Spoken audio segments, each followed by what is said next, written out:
Je suis sûr que tout le monde connaît Disney, pas vrai? Qui, sur cette planète, pourrait ne pas connaître cette mignonne petite souris et tous ces personnages tous plus adorables les uns que les autres? Mon personnage préféré quand j'étais enfant était Pinocchio. Je ne sais pas pourquoi, mais j'ai toujours été fasciné par lui. Le simple fait qu'il veuille devenir un vrai garçon était charmant, et pourtant étrangement glauque à mes yeux. Comment diable ferait-il pour devenir un vrai garçon en chair et en os? Je trouvais aussi son nez qui changeait de taille amusant. Bref, je m'égare. L'histoire que je vais vous raconter s'est passée dans ma petite ville dans l'Oklahoma, aux États-Unis. Dans ma rue vivaient des gens qui aimaient Disney. Et par aimaient, je veux dire qu'ils étaient des fans absolus et extrêmes de Disney, au point que même leur voiture avait des oreilles de Mickey.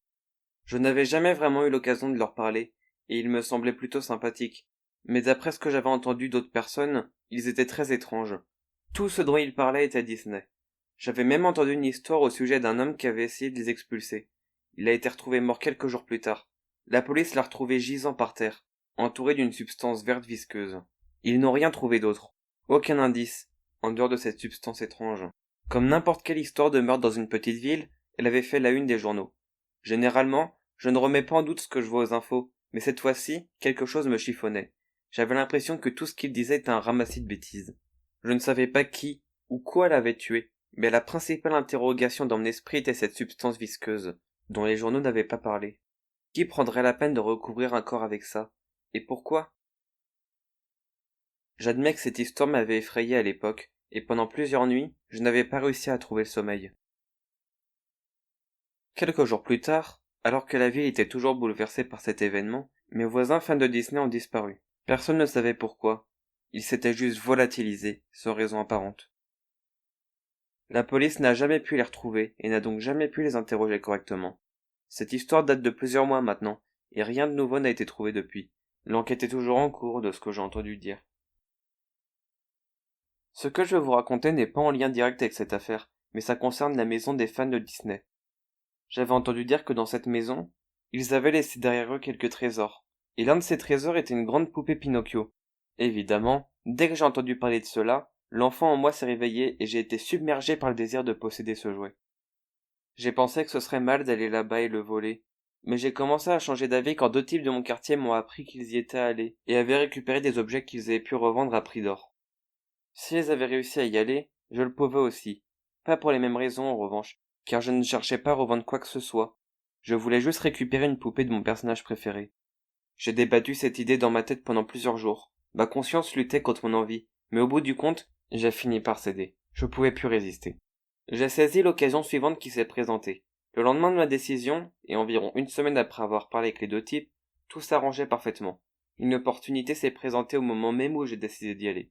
Comme si c'était le destin. Ma journée était libre, j'avais donc tout le temps pour préparer ma petite expédition. J'ai sorti mon vieux sac à dos. Dedans, j'ai juste mis une lampe torche et un appareil photo pour filmer mon aventure, de manière à avoir assez de place pour y ranger ce que j'allais éventuellement trouver là-bas. Il ne m'a pas fallu 10 minutes pour que tout soit prêt. Tout ce qu'il me restait à faire était d'attendre la tombée de la nuit. Contre toute attente, la journée est passée en un éclair. Et le soir est arrivé après ce qui me semblait être à peine 5 minutes. La nervosité, sans aucun doute. J'ai attrapé mes affaires et je suis sorti dans la nuit. Comme je l'avais précisé avant, j'habitais dans la même rue que cette fameuse maison, ce qui me faisait que quelques minutes de marche de distance. En m'avançant dans la rue silencieuse, j'ai repensé à l'homme retrouvé non loin d'ici, et un sentiment de malaise m'a envahi. Et plus je m'approchais de la demeure délabrée, plus il grandissait. Je me suis mentalement sermonné de nourrir ma nervosité avec ce genre de pensées, et j'ai secoué la tête pour les chasser. C'est à ce moment-là que je me suis rendu compte que j'étais déjà arrivé. J'étais tellement perdu dans mes pensées que mon trajet donnait l'impression d'avoir duré à peine quelques secondes. J'ai levé la tête pour regarder la maison, que je n'avais pas eu l'occasion de voir depuis des mois. Elle était certes abîmée et en mauvais état, mais c'était beaucoup moins terrible que ce que j'avais imaginé. C'était une bâtisse d'un seul étage, de taille moyenne, qui ne devait pas contenir plus de 5 pièces. Légèrement rassuré de ne pas m'aventurer dans une maison sur le point de s'écrouler, je me suis faufilé à l'intérieur. Une obscurité totale y régnait. J'ai donc sorti ma lampe torche. Au moment précis où je l'ai allumée, j'ai eu l'impression de voir quelque chose bouger du coin de l'œil. J'ai regardé autour de moi sur le qui-vive, mais il n'y avait rien de suspect. Tout était immobile et figé. Je me suis détendu. J'ai laissé mon regard errer sur la pièce dans laquelle j'étais, curieux de voir ce que j'allais y trouver. Les murs étaient en bois foncé et semblaient pourrir à vue d'œil. Il y avait deux canapés, anciennement blancs probablement, mais désormais jaunâtres et couverts d'une épaisse couche de poussière. Je me suis avancé vers eux pour les inspecter, et en soulevant des coussins, j'ai fait voler un nuage de poussière qui m'a aveuglé et m'a fait tousser. En me frottant frénétiquement les yeux pour les nettoyer, terrifié de ne plus rien voir, j'ai cru entendre un bruit. J'ai rouvert les yeux, figé, et j'ai tendu l'oreille, écoutant attentivement. On aurait dit une toux, ce qui m'a semblé étrange étant donné que je venais moi-même de tousser. J'ai essayé de calmer mon cœur battant à tout rompre, et j'ai continué l'inspection de la pièce. Il n'y avait pas grand-chose à signaler. En dehors des meubles, il y avait beaucoup de décorations sur le thème de Disney. Des figurines, des personnages, des coussins imprimés, etc. Il y avait également des étagères remplies de bibelots. En m'en approchant, j'ai senti mes jambes faiblir sous moi. Il y avait des têtes alignées dessus. Pas des têtes humaines, non, mais des têtes de personnages Disney. Mickey, Dingo, Donald. C'était très perturbant. Je ne savais pas exactement pourquoi elles me mettaient dans un tel état, mais le malaise qui m'a envahi à leur vue me donnait la nausée. Puis, j'ai remarqué qu'il y avait une sorte de substance verte qui coulait d'elle. Mon cœur a manqué un battement. L'homme tué avait été retrouvé avec une substance qui correspondait exactement à cette description partout sur lui. La panique m'a envahi, et toutes les fibres de mon corps me hurlaient de prendre mes jambes à mon cou et de sortir de cette maison en vitesse. Mais pour une raison quelconque, peut-être la curiosité, peut-être la cupidité, j'ai lutté contre la panique et j'ai essayé de reprendre mes esprits. J'étais venu là pour une bonne raison, autant aller jusqu'au bout. En inspirant profondément, j'aurais juré avoir vu les yeux d'une des têtes bouger, mais c'était sûrement une hallucination due à la peur. Et malgré tous mes instincts qui me criaient de m'en aller, là, tout de suite, je me suis aventuré plus loin dans la maison. Je suis arrivé dans une vieille cuisine. Des assiettes et des verres cassés tapissaient le sol, et il y avait des toiles d'araignée partout. On aurait dit que la maison était abandonnée depuis des années, alors que ça ne faisait que quelques mois. Mais le plus étrange, c'était le centre de la pièce. Il y avait une grande table en bois, recouverte d'une nappe déchirée, à motif Disney, évidemment. Bien que la nappe soit très abîmée, la table sembla intacte. Je me suis approché pour la regarder plus attentivement, et j'ai senti ce malaise désormais familier m'envahir à nouveau. Les personnages Disney représentés sur la nappe étaient étranges. Ils présentaient tous une forme de difformité. Mickey n'avait pas d'oreille, Dingo n'avait pas son petit museau noir, et Donald n'avait qu'une seule jambe. Je me suis soudainement souvenu que j'avais mon appareil photo, et je l'ai sorti pour immortaliser la nappe.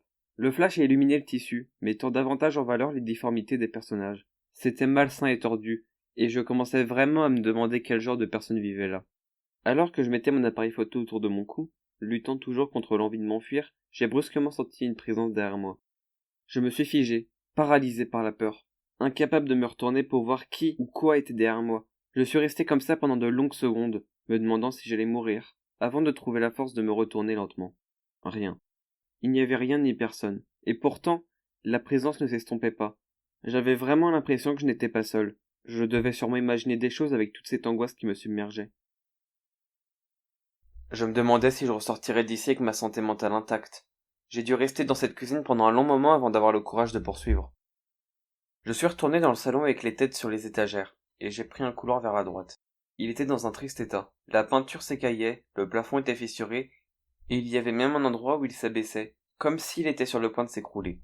Puis mon regard a été attiré par quelque chose, une chambre à coucher. J'ai dirigé ma lampe torche à l'intérieur, et, étonné, j'ai vu qu'elle était intacte et bien conservée. Le contraste avec le couloir délabré était saisissant. Le lit était fait et les murs recouverts d'une belle peinture bleu clair. On aurait dit la chambre d'un petit garçon. C'est à ce moment-là que je me suis souvenu de la raison initiale de ma présence ici, que mon angoisse avait complètement occultée. La poupée Pinocchio! Sachant que mon trésor était très probablement là-dedans, je me suis avancé d'un pas décidé vers la chambre. Mon cœur a bondi de joie en apercevant, dans un coin, le jouet que je voulais tant. J'avais complètement oublié ma peur, et je me suis dirigé avec enthousiasme vers l'objet en question. La première chose que j'ai remarquée en arrivant à son niveau, c'était ses yeux. Ils étaient bien plus réalistes que ceux de la plupart des autres poupées. C'était étrange, faute d'un meilleur mot.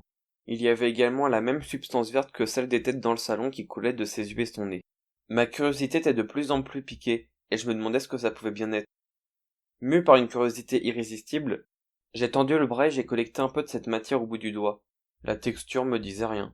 Je l'ai alors porté à mon nez et je l'ai senti. C'était une grosse erreur. À deux doigts de vomir, je me suis frénétiquement essuyé le doigt sur le lit. C'était affreux. La matière avait une odeur nauséabonde, indescriptible. Un mélange d'égout et de décomposition. Je me demandais quelle horreur aurait bien pu se trouver dans cette poupée pour la faire sentir comme ça. C'était la goutte de trop. Je ne voulais plus être ici, j'en avais assez. Je voulais juste rentrer chez moi avec la poupée, je pourrais la nettoyer convenablement là-bas. Je l'ai donc prise dans mes bras et je l'ai mise dans mon sac. Bizarrement, elle était plus lourde que ce que je pensais, mais rien d'insurmontable. J'ai essayé de me concentrer sur le côté positif. J'avais eu ce que j'étais venu chercher, cette poupée que je voulais tant. J'ai pris une profonde inspiration pour me donner du courage et je suis sorti de la chambre. Je pensais que maintenant que j'étais plus calme, toutes ces hallucinations causées par la peur allaient cesser. Mais je me trompais lourdement. En avançant dans le salon, j'ai vu une des têtes sur l'étagère bouger. Je me suis stoppé net pour la fixer. Avais-je imaginé ce que je venais de voir? Alors que je me posais la question, la tête s'est remise à bouger. Elle se tordait, se convulsait de plus en plus violemment. Ce n'était pas mon imagination, c'était réellement en train d'arriver. La substance verte s'était mise à couler abondamment de chacune des têtes, volant dans la pièce à cause de leur convulsion, m'éclaboussant. J'avais l'impression d'être en plein cauchemar, en plein délire, englué dans une peur indescriptible, incapable de bouger. Je pensais que rien ne pouvait être pire que ça, jusqu'à ce que mon sac se mette à bouger. Je me suis vivement retourné, puis tombé nez à nez avec une main sortant de mon sac. Au bord de la folie, j'ai arraché mon sac de mon épaule et je l'ai balancé par terre. Mon cœur battait tellement fort que j'avais l'impression qu'il allait s'arrêter d'un instant à l'autre. Et là, sous mes yeux médusés et terrifiés, la poupée Pinocchio en rampeur du sac, me fixant. La substance coulait abondamment de ses yeux et de sa bouche. Bienvenue dans la maison Disney. J'ai lentement reculé vers la Bienvenue dans porte, la les yeux maison fixés sur Disney. elle, mais elle ne semblait pas vouloir me Bienvenue suivre. dans la Elle se maison tenait juste Disney. là, répétant la même phrase, encore et Bienvenue dans la encore et maison encore. Disney. Ma panique était en train de prendre le dessus. Mes jambes se Bienvenue dans sont la enfin maison activées et Disney. j'ai couru de toutes mes forces vers la porte, en me jurant de ne jamais, jamais revenir. En sortant, j'ai pu entendre la poupée marmonner une dernière fois, d'une voix d'outre-tombe cette voix. Bienvenue dans la maison de l'enfer. Qu'est-ce qui venait de se passer? Est-ce que cette maudite poupée était possédée? Il ne m'a pas fallu longtemps pour rentrer chez moi. J'ai couru à l'intérieur et j'ai claqué la porte derrière moi. Puis je me suis effondré au sol, essayant de reprendre mes esprits de ne pas sombrer dans la folie. Je ne comprenais pas ce qui venait de se passer. Est-ce que quelqu'un m'avait joué un tour tordu? Ou était-ce quelque chose qui dépassait mon entendement? C'est à ce moment-là que j'ai réalisé que mon appareil photo était resté autour de mon cou tout le long de cette expédition de cauchemar. Je l'ai vivement retiré et j'ai regardé les photos de l'album. Je me suis senti sombrer dans la folie à nouveau. Il y en avait une que je n'avais jamais prise. C'était une photo de l'homme tué. La poupée Pinocchio était au-dessus de lui, l'étranglant.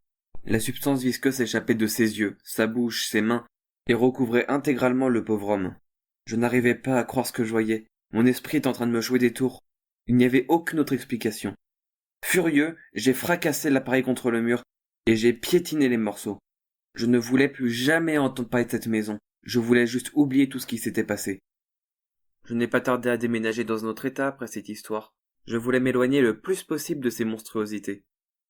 Mais on ne peut pas fuir ces souvenirs, surtout qu'hier, 6 mois après ces événements, j'étais dans mon canapé en train de regarder la télé, quand j'ai senti quelque chose tomber sur mon épaule. Je me suis retourné pour voir ce que c'était. Et là, il y avait une goutte d'une substance verte, visqueuse. Je ne sais pas quoi faire.